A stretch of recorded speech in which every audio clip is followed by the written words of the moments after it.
Hello mga kaiklabo! Ito na yung ating video para sa ating ube cream cheese muffins. At baka magustuhan mo nga itong recipe ko. Tara at panoorin mo na. Para nga sa ating mga ingredients, mag-ready lang tayo dito ng 1 large na eggs, 3/4 cup na light brown sugar. Ilalagay na rin natin dito yung ating 1/2 teaspoon na salt. Then ang gagawin natin ay hahaluin lang natin to hanggang sa matunaw natin yung sugar. Next naman natin ilalagay yung ating 1 tablespoon na ube flavor. Pwede rin yung ube extra. Ilalagay na rin natin dito yung ating 1/2 cup na oil. Then haluin muna natin ulit to. Dito nga sa paglagay natin ng 1/3 cup na milk at saka yung ating 1 teaspoon na vinegar, bali ahead of time ko to ginawa, mga 30 minutes. Bago kayo gumawa ng ube muffins. At dahil nga ube yung ating muffins, kailangan meron tayong real ube. Katulad na ito, maglalagay rin tayo dito ng 1 cup na ube halaya. At kung wala naman kayong ube halaya, pwede rin naman yung mga ready-made na ube halaya. Hinalo-halo ko nga ulit to.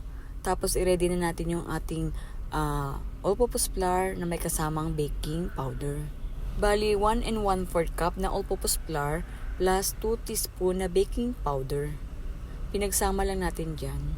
Dito nga sa paglagay natin ng mga dry ingredients, dapat paunti-unti lang, by batch kasi para hindi naman umuo yung ating mixture dito. Kapag okay na yung ating mixture, set aside muna natin to. Para naman sa itatoppings natin, mag-ready lang kayo ng 1/2 cup na brown sugar, 2 tablespoon na butter, at 1/2 cup na all-purpose flour.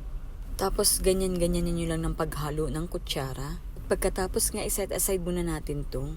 At dahil nga merong cream cheese to, naka-slice na rin ako dito ng cream cheese.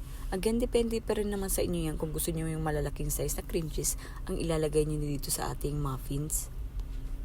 Pagkalagay nga ng ating butter mixture, sunod naman natin ilalagay yung ating cream cheese. So, pinakagitna yung cream cheese. Sa ginamit ko nga palang mixture, saktong-sakto siya sa 3 ounce na paper cups. Tapos, isang baking muffins lang yung nagawa ko dito. Next naman na ilalagay natin yung ating itatoppings. Basta pinagkasya ko na lang yung natira pa nating toppings dyan. Pagdating naman sa pagbibake, nakapreheat na yung aking oven dito ng 170 degrees Celsius at ibibake lang natin siya ng mga 30 to 35 minutes.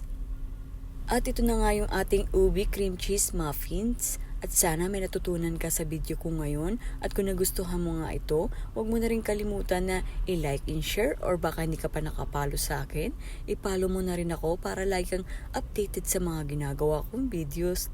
Salamat po sa panonood, sa uulitin. At syempre tikman na natin itong napakasarap na ube cheesecake muffins. Wow, ang yummy naman ito.